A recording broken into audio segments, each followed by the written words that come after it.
Well, hey, this is John Burke, author of the New York Times best-selling book, Imagine Heaven, and this is the Imagine Heaven live series.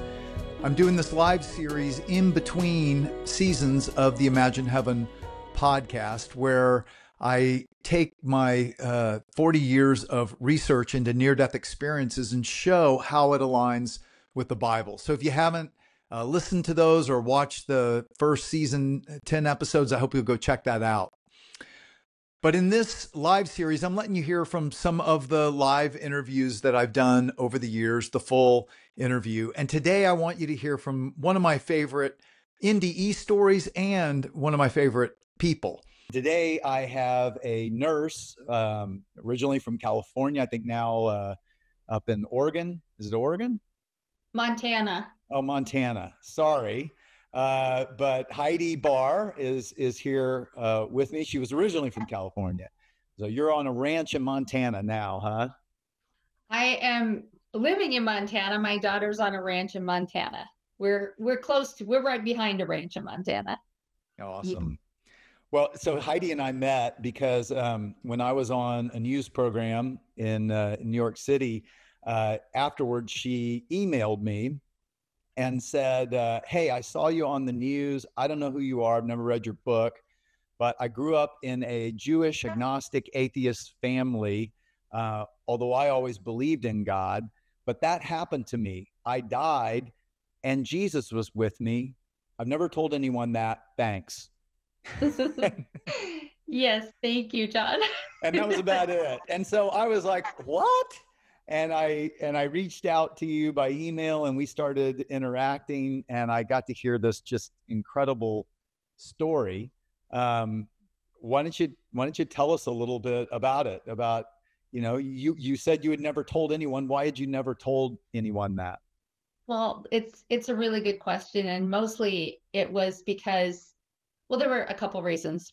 First of all, I told my parents about 24 hours after the accident when I was in the hospital. And not only did they go deadly silent and not believe me, they called in first a psychiatrist and then a rabbi who was also an atheist to tell me that I had imagined the entire thing. The second thing was my father, who is still living, he's elderly, he is a firebrand atheist. And growing up in our house, he had a mantra. He taught us all this mantra that Jesus Christ was the biggest hoax ever perpetrated on mankind. There is no God. There is no heaven. There is no hell. Anyone who believes in God is a fool. And when you die, you're buried, the worms eat you, and everyone forgets you ever existed. And then he would continue to say, your life has less significance than the most minute speck of dust in the universe. So that's what we lived with. And there was no discussion about that. So I kind of didn't tell I didn't tell anyone for a long time, although my kids are aware of what happened and my husband is aware of what happened. And I had a best friend she died in her early 30s. Of a she developed congestive heart failure from a virus, and she knew what had happened to me. She was the girl I rode horses with. So she was aware of what happened. And then my sisters, of course, witnessed my death. So they knew I had died and come back. And so I'm assuming the last person you would expect to see in this near-death experience would be Jesus, right? I would say if you would ask me that question before I died, I'd say, yeah, I would never in a million years have expected to see Jesus. I'm not sure what I would have expected to see, but it definitely wouldn't have been Jesus. Not at all. Well, and you didn't grow up, you told me, in a great environment, but it sounds like you did believe in God. I did believe in God. And the odd thing about my family is, even though my dad's an atheist and my mom is at best an agnostic, she really doesn't know much about God or religion. She doesn't even talk about it. I grew up in an Orthodox Jewish community and I received a pretty Orthodox education.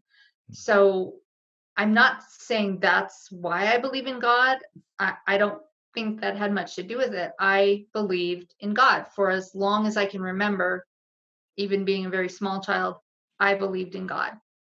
I didn't really have parents I could talk to. God was kind of my parent, and I talked to him every night in a very personal way. It felt as if, to me, as a child, it felt as if God was sitting right at my bedside, and we would chat every single night about small things, big things, what was the meaning of life, what was going on in the universe. I was a kind of a weird kid, and I did ask those questions. Why are we here? To me, it just seemed to me that, as opposed to what my dad believed, there had to be some point to life.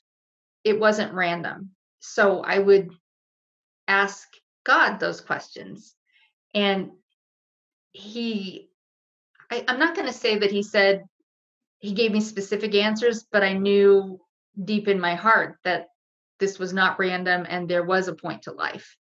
And I wasn't quite sure what that was when I was a little kid, but I knew there was a point. There's And a meaning. And you had told me at the time that you were going through some severe hardship growing up, right?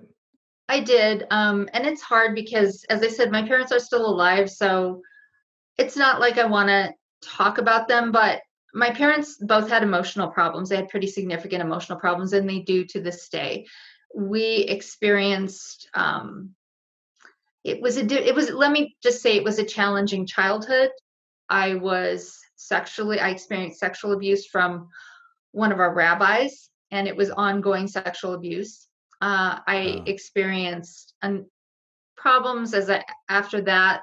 I was 12 years old. After that, I got into drugs and hung out with kind of a bad crowd and experienced kind of continued abuse. It's sort of a pattern that when you grow up with it, you kind of continue the pattern. It's familiar to you. That's what you do. It took me a long time to get past that. Even after I died, which I did change quite a bit, but even after I died, old habits die hard. And it took me a number of years to kind of pull myself together and get myself out of abusive relationships.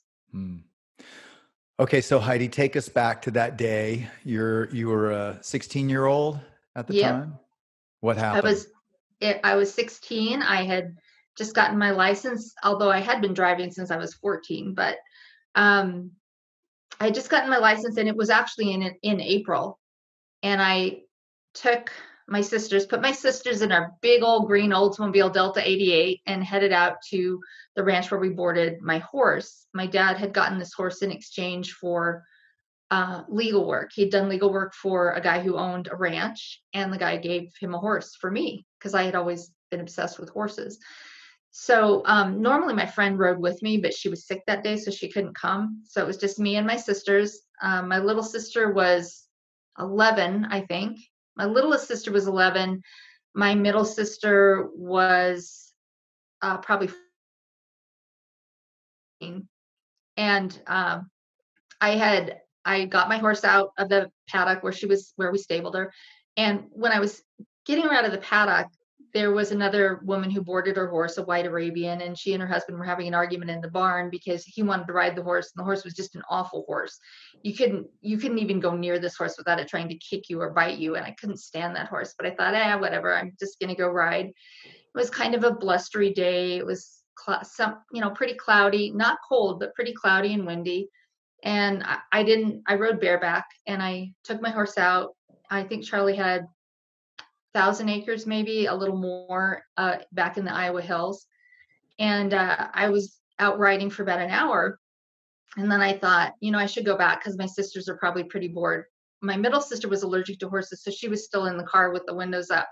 My little sister used to go and play with the mini horses. Charlie had a couple of miniature horses that she would play with. So I headed back, and as I approached the barn, there was a ridge above the barn, and a trail ran along the top of the ridge. So I thought, well, I'll just head down the trail, and it was a nice view. I had a view from each side, so I could look back over the hill country where I'd ridden, and I could look down to the barn. And I saw my sisters. I saw things going on at the barn. And as I was sitting there at the end of the trail, I heard hoofbeats.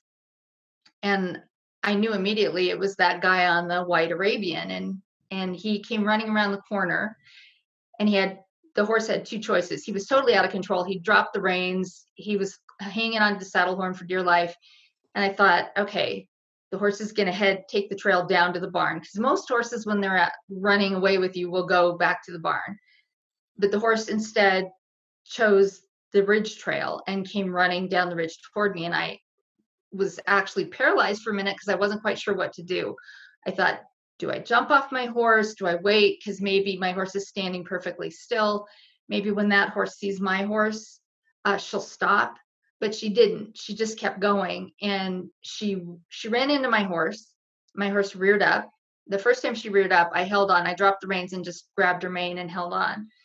The second time she reared up, she stepped with her back feet off the trail over down onto the slope, flipped over backwards, and fell across my body, breaking my pelvis, breaking some vertebrae in my back, and crushing my chest. And it was the instant she hit my chest that I left my body. Do you want me to go on? Or? Yeah. So were you left your body? Could you see yourself? Could you see your sisters? What did you see? The instant she left my chest, and this is the only way I can describe it, it felt like every cell in my body stood still and I left. It was as if my soul was in every body and it left, or as if my soul was in every cell and it left. I saw my body, and I knew it was my body. What I saw was, I saw the horse roll over my body, and I saw my body tossed like a rag doll. And I didn't care. I really was very disinterested in my body. If there was one thing I didn't care at all. I realized it was my body. I realized I was dead, and I had no concern for my body, because I realized in that moment my body was nothing more than a shell built to house my soul. But the one thing I thought about was, go ahead. Did you still have a body? Did you feel like yourself? Yeah, I totally felt like myself. I felt like myself, but I was 30 feet up in the air. I felt like I could see. I had hands, I had feet, I could think, I had eyes, I had ears, I could hear. I couldn't feel my body. A body that I was watching, I wasn't in that body anymore. But I could still feel the wind. I could still hear all the sounds. I could see, I was still me. I was 30 feet up in the air and I was still me. And some people, describe still having our five senses, but even more than that, or kind of supercharged somehow. Did you experience that? Well, I did, in the sense that, well, first of all, it was an odd feeling. And I noted very briefly, oh, I'm 30 feet up in the air. But I wasn't afraid. The thing I saw was that even though I was quite a distance away from my sisters, I could see my little sister scream and cover her face with her hands. And I saw my other sister in the car with her face pressed up against the window. But I could also I watched my horse run down to the barn. I watched the white horse with the guy flapping on her back run down to the barn. And I could basically see into the barn. I don't know how I could see into the barn. It had a roof on it. But I could see into the barn, and I could see the commotion they caused when they both ran into the barn and all the yelling. And at that point, I noticed that Charlie realized, oh, there's Heidi's horse, and Heidi's not on the horse. Where's Heidi? And you saw all this from a great distance and 30 feet up in the air? Yes. And I don't know how I could see through the barn door, because it was facing the other direction, but I could see through the barn door. Well, so here's one of those commonalities that is just fascinating, is that people commonly say when they have this experience, they have eyesight that's just like telescopic. And yes, they can see things up close. They can see every blade of grass from a distance, things like that, which actually, what's been fascinating to me is to correlate it to what God's already revealed. So in Revelation chapter 21, John, one of Jesus' disciples, is taken to heaven, and he's up on a great high mountain, and yet he's looking down at the city of God, and he reads the inscription on the the gate. It's like, how could you read from a great high mountain? But it's Well, exactly what people say, right? yes. And the thing is, I was almost legally blind at the time. I've since had LASIK. I had LASIK as soon as it was available. My vision was probably, I think it was, what is it, 2600 in both eyes? Oh, I wow. I could not You see. couldn't see. If I was reading, if I took my glasses off, I could see this far. So I was really blind at the time. But when I was dead, I had no problem seeing. I could see perfectly. So I had, that sense was perfect. And I'm just curious, did you afterwards, talk to your sisters about what you had seen, and did they corroborate that? Yeah, that's what happened in the barn. That's what they did. And Yes, I did. I talked to both my sisters and I talked to Charlie, and that's exactly what happened. did that kind of freak them out that you knew that? Yes, it did, especially my little sister, because she was only 11. But she believed me right away. She saw me die. I mean, she was horrified. She and I were very close. I was like her mom. Was kind of raised her. So we were really close. I am not as close with my middle sister, but as we've gotten older, we've gotten a whole lot closer. I mean, she had middle sister syndrome with one on either side. But Right. my little sister was just, she was in shock. She was horrified. And, I did have one thought in terms of myself. I didn't care about myself. The only thought in my mind at that moment was, I wish my sisters didn't have to see me die. I didn't want them to have to experience that heartache. I really didn't. And when I had that thought, that's when things changed in my floating experience. That's when things began to happen, was with that thought. What do you That's mean? when, What started to happen? well, as I said, it was kind of a partly cloudy day. It was blustery. And that's when I noticed, it was when I had that thought that I noticed a light shining over my shoulder, or my shoulders, but mostly my right shoulder. And it was lighting up everything like the sun, but it wasn't the sun. It was lighting up everything before me. That's all I can say. It was shining behind me, lighting up everything before me. And I realized as the light moved forward that it was a man. And he was the source of that light. And he and I, what I'd like to say is, because it works best, is to say we were both standing there at 30 to 40 feet up in the air. We were standing there. So he moved forward and was standing next to me up in the air. And at that moment, I recognized him immediately. I recognized him as Jesus. He didn't say anything. There was no chest thumping. There was no, I am Jesus, hear me roar. I am Jesus, believe in me. Yeah. I just knew. He smiled at me. He looked me in the eyes, and I knew immediately who he was. And I recognized him, and I knew he was who I had been talking to all those years. What He do you was the person mean? who had been sitting at my bedside. I mean, he was, when I would talk to God at night when I was a little kid, that's who I was talking to. And how did you know that? I knew it in my heart. I knew it with different eyes. I saw him I was able to see with different eyes, and I recognized him instantly. And I knew he had always been at my side, always. Wow. There was no great, oh, wow, where'd you come from? There was just, wow, hi, I know you. That's how it was. It was a knowing in my heart. It wasn't seeing with these eyes, even though I did see him with these eyes. It was seeing with these eyes. It's different. It's a different kind of seeing. So you weren't expecting Jesus, probably Nope. the last being you would expect to Yep. encounter, yet you did. And what was Yes. it like in his presence? What was that like? That's so hard to describe. It was like being with the person who knows you better than anyone else. It's being with the person who has always known you, being with the person who loves you and accepts you for what you are. I mean, he was so beautiful, and he wasn't perfect. And let me tell you what I mean by he wasn't perfect.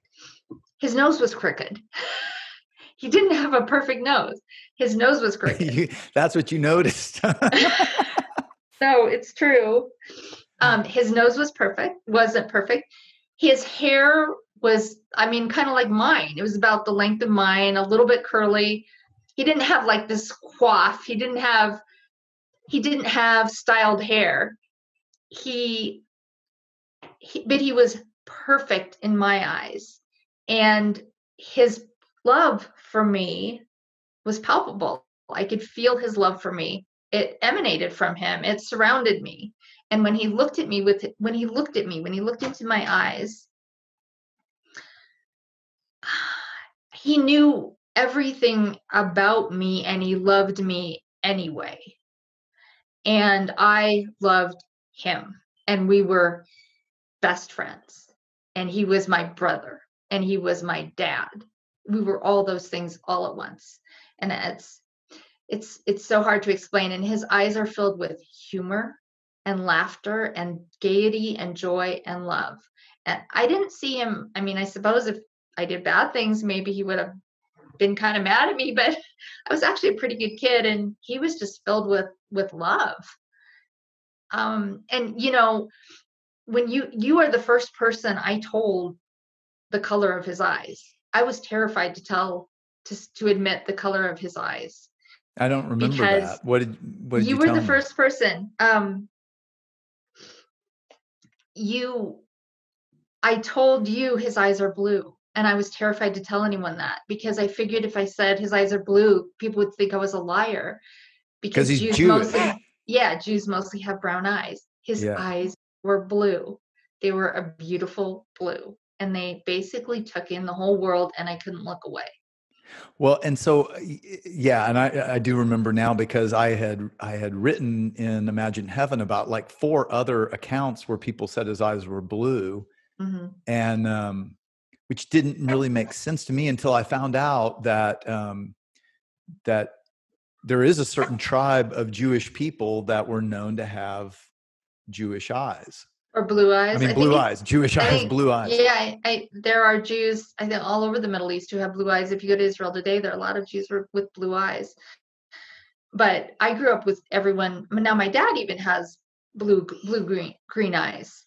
But I grew up where most people had brown eyes, and I thought, he's Jesus, he's Jewish.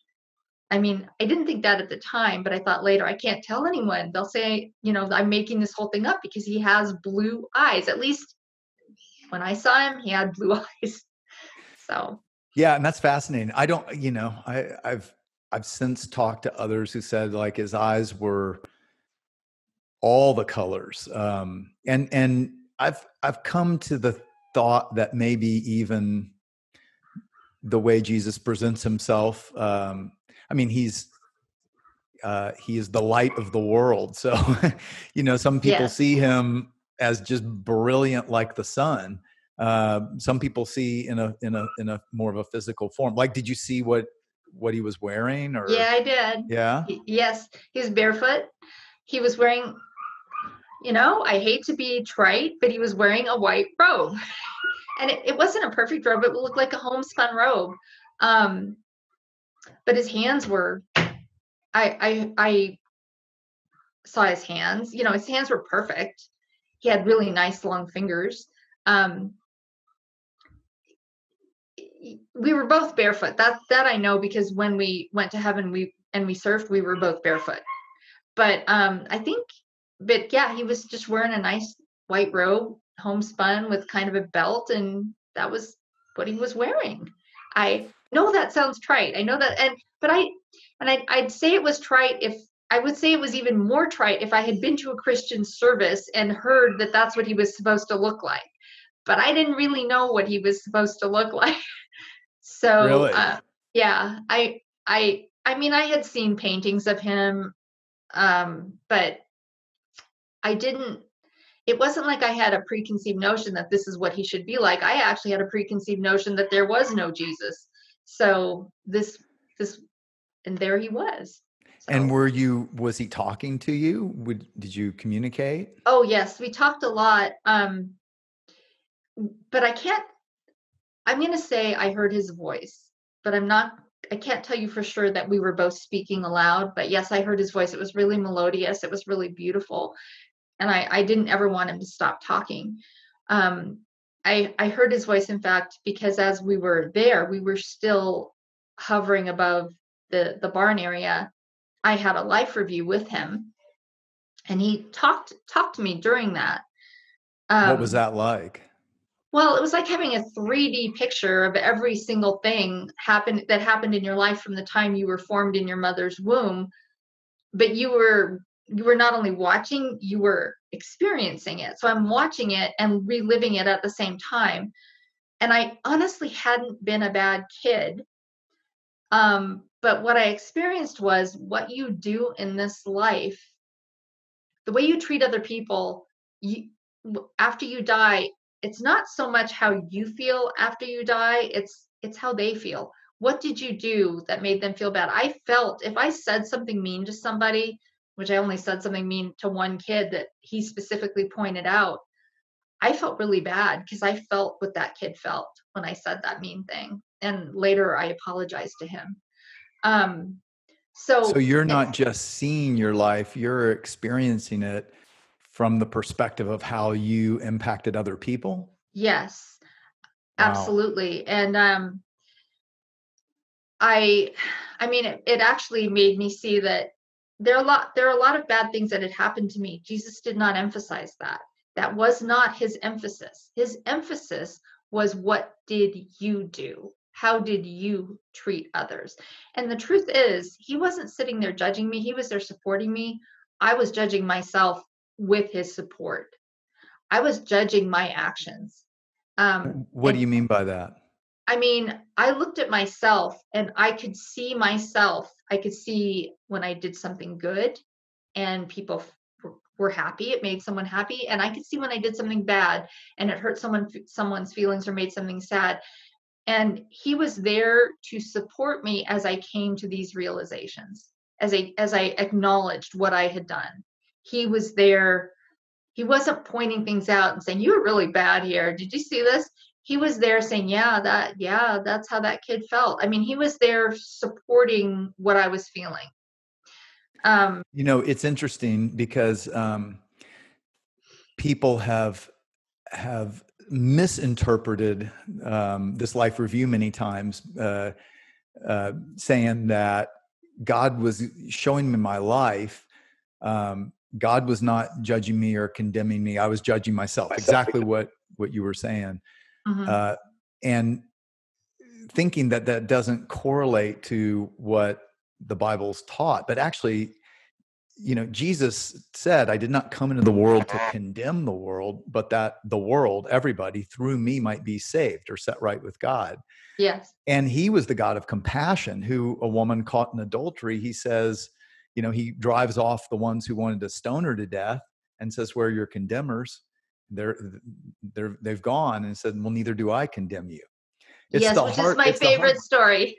Well, but then the other side is that Jesus also said, by your own words will you be acquitted, by your own words will you be condemned. And Absolutely. he said, there's a time coming when every motive of the heart, everything done in secret, it will be revealed. Mhm. And he even says that, God wants to reward us for all those little acts of kindness. Jesus also said the smallest act of kindness, when you know when you visited me in prison, when you gave me a cup of cold water, when you healed Mhm. me or clothed me, and the story is, people would say, when did we do that for you? And he said, when you did it for the least of Yes. these people, you did it to me. Yes. Yes, and that's what I experienced, that we will, whether, I don't know what the ultimate judgment will be. I don't know. I didn't die that long. But I know that there are no secrets when you're dead. Um, there's only truth. And if the truth is good and if the truth is bad, you're going to see it all, because there is nothing but truth when you're dead. You can't pretend anymore.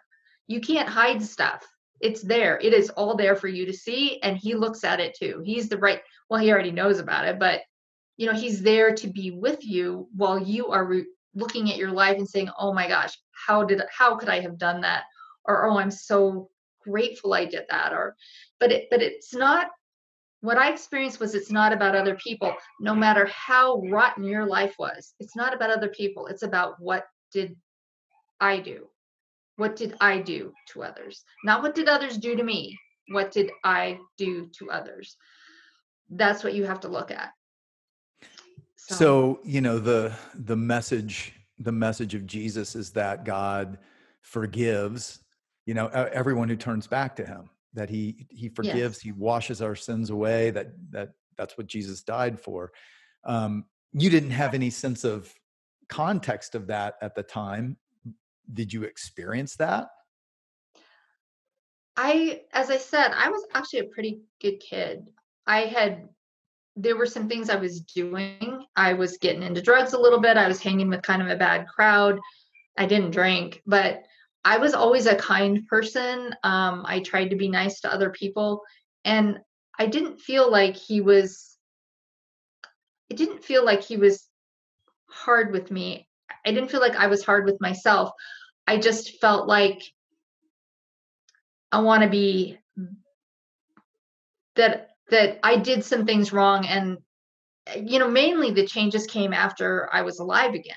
That's when the changes came. There was a change inside of me while I was dead that carried over to my life when I came back. What kind of changes did you make? Well, you know, when I came back to life and when I was in the hospital, I never used, for instance, I never used drugs again. After that, I broke up with all the gang I was hanging out with. I focused on school, which I had really messed up. I'd really screwed up. I didn't even barely went to school that whole year. I really focused on school. I focused on getting things done. I didn't argue with my parents. I realized that was counterproductive. There was no reason to fight with my parents anymore. I had a plan, and I had another year of school left.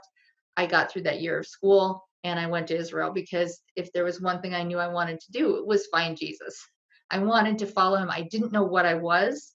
I wasn't the same Jew I was when I died, but I wasn't a Christian either. I just knew that wherever he was, that's where I wanted to be. And I wanted to see where he had grown up and where he had lived and where he had preached. So my senior, I graduated early. I worked my butt off. I focused and graduated early and went to Israel and spent a year there I went when I was 17 and spent a year there. I just knew I had to be there. I had to see where he had walked. So take us back now to that moment, because you said something that probably, maybe if people caught it, about when you and Jesus surfed. Yeah. And you know me, after, you know, when we talked, that I grew up surfing and love. So there's something just mystical and magical about waves. But I thought this is so fascinating, because here you are, you're a 16-year-old, and talk about, you know, what you and Jesus did together. Well, we had so much fun. Well, I could tell you another funny story about when we both burst out laughing, but we had so much fun because I didn't go through a tunnel, and I didn't know anything about near-death experiences. And it's my understanding since that a lot of people go through a tunnel. I did not go through a tunnel. There was no darkness. There was nothing dark about our experience. He took my hand and we held hands like Superman and Lois Lane. And there was this wave of light under our feet, like a wave of water. And we surfed. It was like body surfing on this wave of light. And we were grinning. He was grinning from ear to ear. And he was like, this is so cool. Don't you think this is cool? And it was the greatest thing I have ever done. So this wave of light is pushing us, and I could actually feel it tickling under my feet. And I looked back and I could see both of our bare feet with this wave of light under it. And it was pushing us faster and faster and faster. And I could actually see individual things for a long time. I could see, I don't know, trees, buildings, things pass by. And Is then this, this is still on earth? it kind of seemed like at first we were still on earth, but then we left. And I really, honestly, I was looking at Jesus, and behind him, I could see things go by. They may have been stars. I don't know. I could see things go by. It was things that were light, like pinpoint lights. And then we were going really fast, and we went so fast that we seemed to hit a barrier, and we crossed the barrier, and I knew the difference. I knew exactly when we crossed the barrier. I didn't see individual things anymore other than Jesus. What I saw was everything became one thing, and that one thing was God, and it was a light. We crossed the barrier into this light that was all things. But he and I were still individuals. But as So you were experiencing a oneness, but not a oneness where you lose your sense of self? Correct. I still knew who I was, and I still knew who he was. We were still separate entities. But there was a oneness that I experienced that we were entering. We entered this oneness, and it was, as we got into the oneness, as we got closer, I could see a light. It's the only way I can describe it is a white, perfect, blemishless light. It is brighter than anything you can imagine, but it doesn't hurt your eyes. You can look at it, and it's not hot. It's perfect.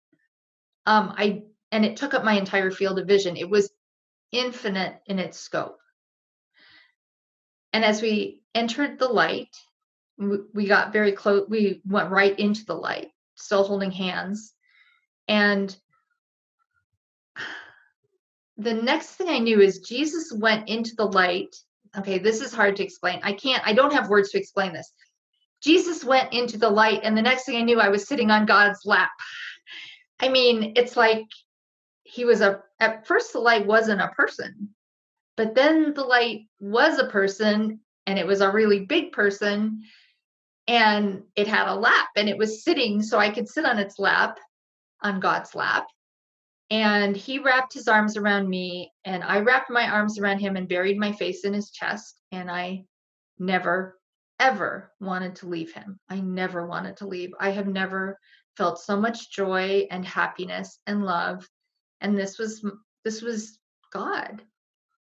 And So how I have to, I have to ask what some people probably are thinking, because when I will be honest, you're not the only one who has talked about that, like this idea of you're sitting on God's lap. I honestly didn't even write that in the book Imagine Heaven. There were some things I just didn't write because I was like, I'm having a hard time accepting it. I know people, they won't be able to accept it. Right. But I've heard it a lot, actually. Explain more, because that's hard to understand. Like, what do you mean? I mean, a little kid, and it seems to be more little kids. You were, I guess, a teenager, but kids talking about that, like sitting on God's lap, and this intimacy. Well, I know that when I woke up, I was thinking, how can the light was alive. I'll just flat out say that. The light was alive. The light encompassed all of life. It was alive. There was nothing. There was no death there. There was nothing bad there. The light was alive. How a light can have arms and a lap, I don't know, but it did. And I felt like a little kid sitting on her dad's lap, kicking her feet, with her face buried in his chest, knowing all was right with the world. That's how I felt. And yeah, it sounds really weird. And even to me, hearing me say it maybe sounds weird, except I experienced it and it was very real. Well, So, I think, as I've pondered these things, Jesus said, his last night on earth, his last prayer, he prayed, Father, make them one, us, as you and I are one, mhm. that the world would believe you sent me. So he was praying for this oneness that is I guess, a unity that Jesus experiences with God the Father. Is that what you were experiencing? The mystery of that? I don't, all I know is I wanted to mesh. I wanted to be one with God. I wanted to sit there. If you would have told me, okay, Heidi, you're going to sit on God's lap for all eternity, I would have said, thank you. This is good. I'll do this for all eternity. I'll just sit here and never move. All I can tell you is that I smashed my head into his chest so hard, I felt like I could melt right into him. And he had his arms around me. So there was like a physicality to this? Yes. Yeah, there was. I could feel his arms around me, but yet in the midst of that, there was still this massive, infinite, perfect light. And it was everywhere. There was no end to the light. It extended everywhere. Yeah. As I said, it took up my entire field of vision. There was nothing but the light at that point. One of the things I try to point out is that listening to enough of you guys, I take it like it would be like experiencing 3 dimensions of color, like in this room, and then press back into a flat black and white painting and trying to describe 3 dimensions of color in flat black and white terms. Yes. That kind of your experience, then to come back and try to describe it. But, you think about, Jesus said, I am the light of the world. Whoever follows me will never walk in darkness. And, yes. And that he revealed the God who is infinite, who fills all and is in all, and in whom we have our being.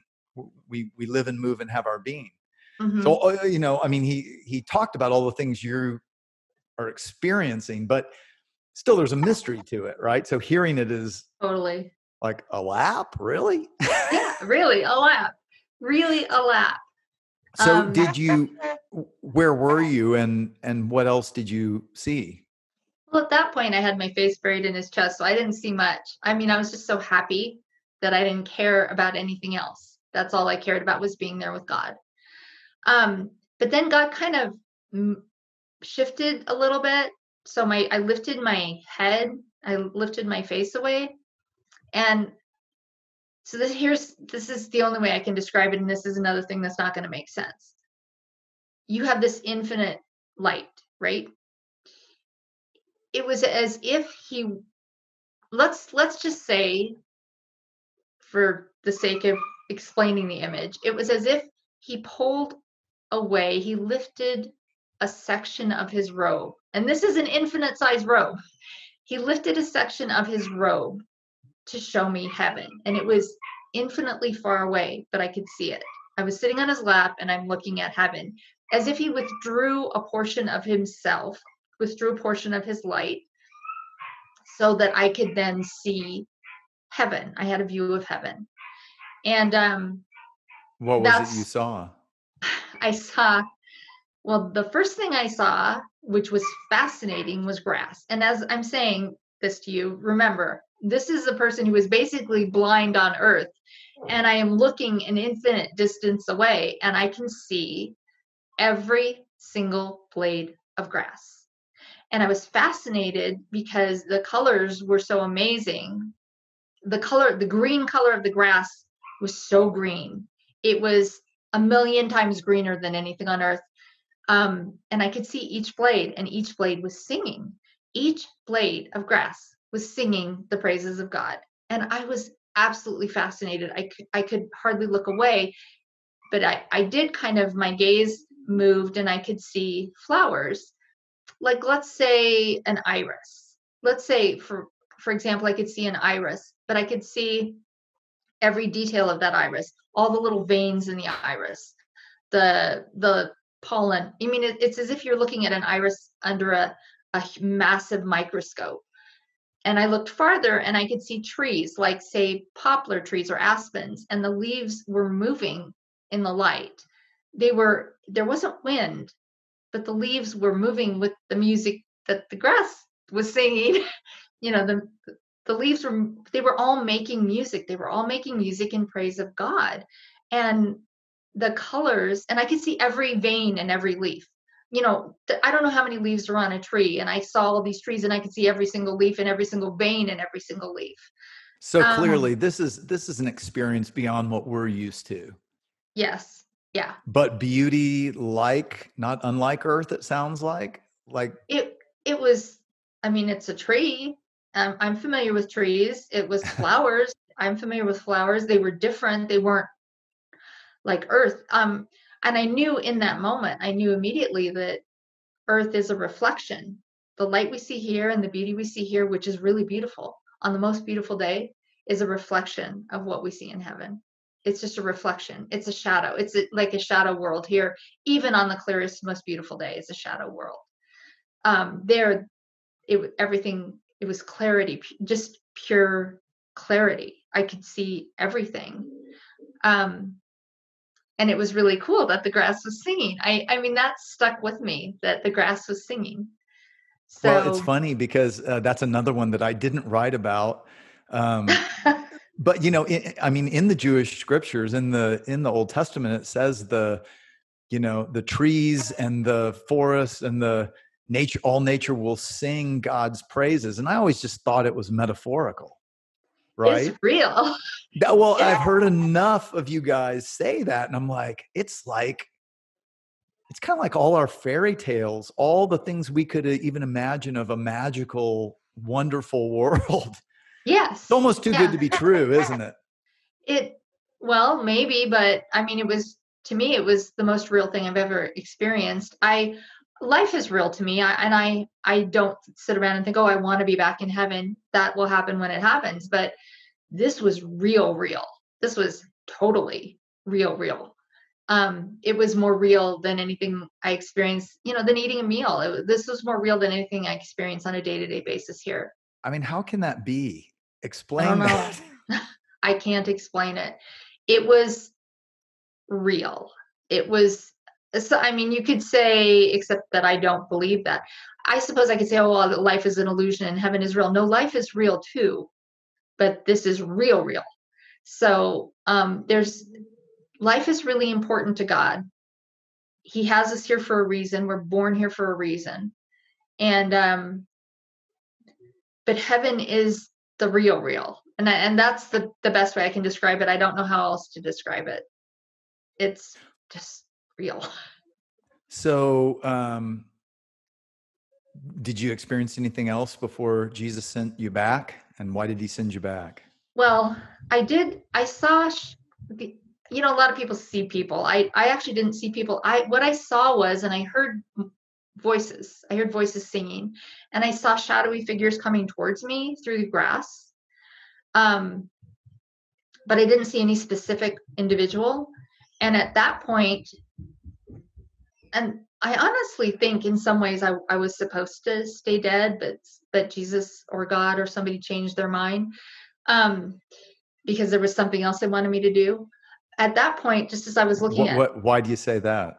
Because Jesus was in a really big hurry to get me back to my body. And I think he didn't want me to have any brain damage, he was in a big hurry to get me back, but just as I'm looking at these figures, Jesus was right there. He grabbed my hand and he said, "You didn't die. We need to go back." And I said, "No, I'm not going back." And he said, "You didn't die. We need to go back." And I said, "No, I'm not going back." And then he said, "We're going back. You're going back." And I started screaming. I actually yelled at him and I said, "I'm not going back." And you were still a 16-year-old girl. Yes. I was not going back. But I think that's so important, to realize that God is so understanding of us, and we're ourselves even in heaven. Like, even to go, "No, I'm not," because it was so. I assume because it was so great, you didn't want to go back to. I did not want to go back. Well, the other thing was when he grabbed my hand and pulled me, and I said, "I'll feel pain. I don't want to go back. I'll feel pain." I said that. I was cognizant enough to know that's what was going to happen when I went back. And this time, this was not fun. There was no fun time here. We were right above my body. instantly. And I saw myself lying. I was actually lying on my left side. I had an arm thrown over my head like this. And he shoved me into my body really fast. He, not from the top, I came up from underneath my body and actually hit the inside of my face. I mean, if you can imagine that, we all know what a skull looks like. And I hit the inside of my skull. Me personally, I hit the inside of my skull, and I panicked. I had a total panic attack because I was flailing about in my body. My body itself wasn't moving, but the part of me that had been in heaven was flailing about in my body, screaming, because I have never experienced claustrophobia like that ever, and I had never hoped to experience it again. I was not part of my body at that point. Okay, that's just So I was, really bizarre, I it gotta was say. I mean, horrible. And what Jesus did was he actually went in my body with me. And this is the only way I can describe it. He smoothed me into my body. He meshed me into my body so I was one thing again, so that I was back in my body. And then he stayed there for a second. He stayed there to make sure I was in my body. And then the next thing I did, I wasn't sure. I remember he was there and I couldn't remember how to use my body. I couldn't remember how to do anything. And he helped me with that too, because I really literally could not remember how to do anything with my body. And he helped me, and I cracked open one eye, and Charlie was kneeling next to me. The ranch owner was kneeling next to me, crying and calling my name and praying. And I just cracked open one eye and managed to croak out his name, barely. And then the rest is history. Everything that you could do wrong with someone who'd just been injured like that, Charlie and my parents did wrong. So I didn't even get to the hospital for 24 hours. So it's kind of a miracle that I can walk, because I couldn't walk for a long time, and I didn't have any sensation below the waist for a long time. You know, I think that's one thing that people think, gosh, why couldn't I have an experience like this? You know, I mean, then I would believe, right? But what people don't realize is it's a responsibility, because talking to enough of you, you come back and you have to go through. I mean, you died for a reason, right? And you have to go through that still. And yes. I think that, you know, even, you know, as we go through the kind of the sufferings, and, you know, we're in the middle of the COVID-19 right now. And, you know, I think all these trials and tribulations that we have to go through, people kind of think, well, God must just not care. He must not be there. You know, one kind of last question, what would you say to us from your experience? What I learned is that God has always cared. He does always care, and he's always there. You know, like I said, my life wasn't great, but I'm blessed. I have 3 amazing kids. I have 2 wonderful grandkids. I have a great husband. But I never, when things went bad in my life, the one thing I looked at, especially after this experience, was myself. I was making bad choices. God wasn't making these choices for me and saying, okay, I'm going to go throw you in with this really evil person now. I was making bad choices, and I had to take responsibility for those choices. And God was with me the entire time. And I had to extricate myself from situations, and he helped me. He helped get me out of a lot of really bad situations. And I had to learn the hard way to stop making bad choices. But in terms of things that happen in this life, a lot of bad stuff happens in this life. I don't think God doesn't say, okay, now I'm going to make this car accident happen, and now I'm going to do this bad thing, and I'm going to send a plague to punish I think he is with us during this plague. I have never lost his presence. And I guess I'm a bit sanguine about it. I don't freak out about too many things. And if anything, I came back with a greater appreciation of the life he has given us. a notion that I shouldn't waste it. And I love life. I think some people feel like, well, I, wouldn't you rather be in heaven? And I'm like, well, that'll take care of itself. I need to make the most of this life that God gave me, and appreciate the people who love me, appreciate the people I love, and be the best person I can be. I mean, my whole goal after this experience was, I mean, this may sound silly, but I wanted to have kids and I wanted to raise them to be good human beings. That was my goal. I knew that that was really important to have kids and raise them to be good, decent human beings who would treat others well.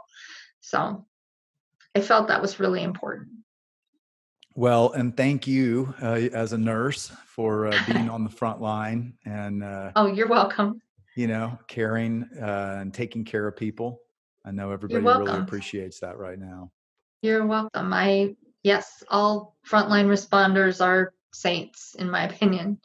They're working really hard. And you told me you consider yourself Jewish still. Yes, I do. But you're a follower of Jesus? I am. And the weird thing is I struggled with this for a long time because I can't quite call myself a Christian. I'm Jewish.